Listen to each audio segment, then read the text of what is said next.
you from? My name is Mandalyn Kime. I'm from San Diego, California. All right, and what do you do? I work here at a hostel called Hostelli International in downtown San Diego. All right, and you told me you had some training in environmental? Yeah, well, I got my degree in recreation, parks, and tourism, but I've always kind of had a side interest of the environment, and I liked focusing on how the tourism industry can impact and make a change within the environmental industry. All right, and so, has the climate changed much since you were a kid? I would say yes. I think that it's different than the way my parents have seen it, but I think that the frequency of some natural disasters, is what we call them, has definitely spiked since I was a child. But I can even think of one of the first natural disasters that I experienced. There was a really big fire here in San Diego in 2003, 2005. I believe it was the Cedar Fire, and that was the first time that my family had to be evacuated because of fires.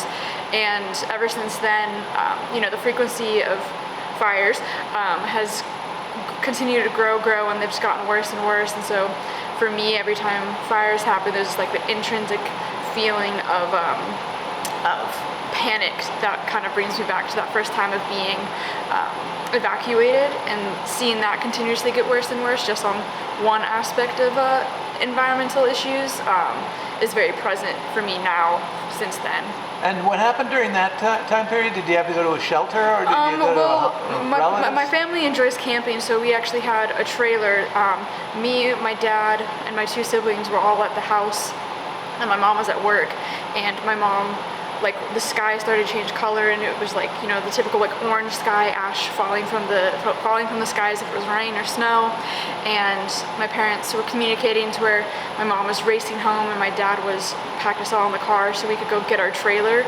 And then there's this campsite in San Diego called Campland by the Bay, which is right by water. So we ended up camping there because it was further enough away and closer to the ocean. So that's where a lot of families who were kind of had that resource of a trailer went to. And I just remember everyone wearing masks, and that was kind of my first. I was 5 at the time, so that was kind of my first exposure of the severity of kind of those natural events.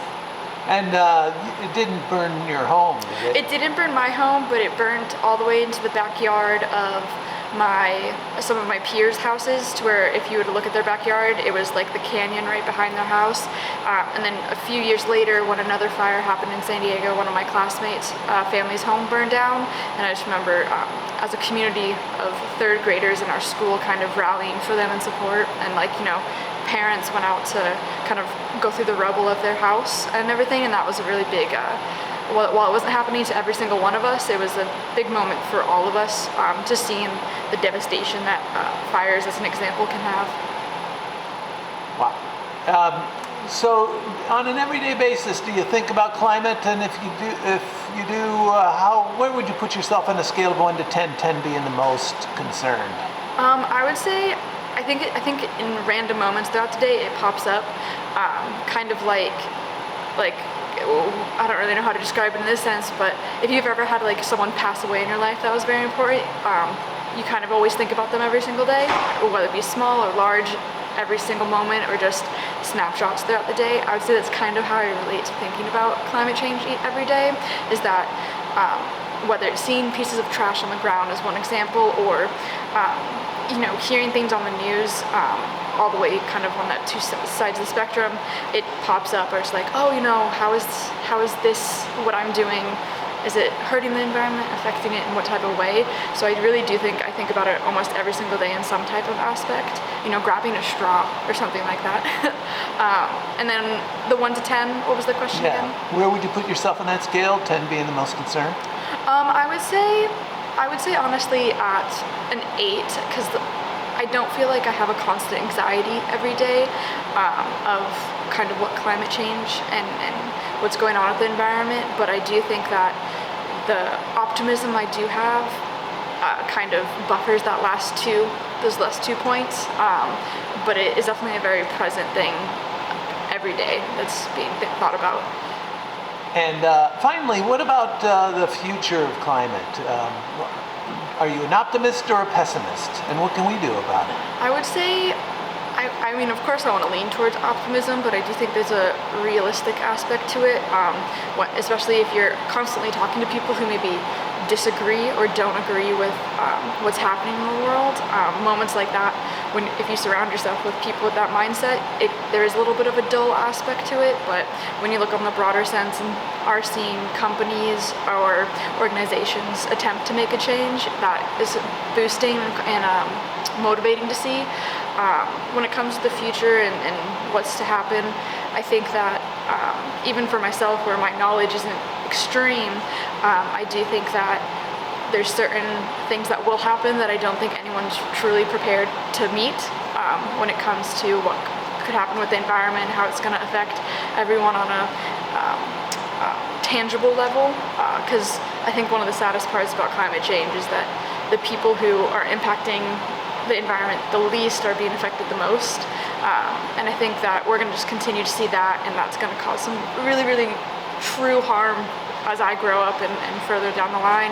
But you also have to have this sense of belief that something will happen, something will change, and there will be a positive direction. And you see that every day, whether it be companies that are getting B Corp certified or kids at school, trying to help in small ways. And so I think it's about seeing what you can control in your own world without trying to get too overwhelmed with the vast topic of it, because it is overwhelming.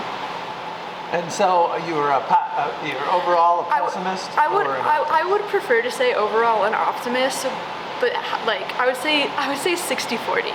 I think that it's good to lead with optimism, with being truly a little bit realistic about what's happening. I think that realistic side tends to be a little bit more pessimistic.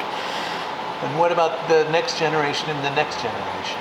I think that the lifestyle of humans is going to drastically change, whether it be because we all have collectively agreed that we need to change, or because the environment has gone such a direction that we have to, the only way to survive is through a different lifestyle. And I think that the next generations are going to have to adapt to whatever that lifestyle is going to be. Otherwise, they won't survive, and the planet won't survive.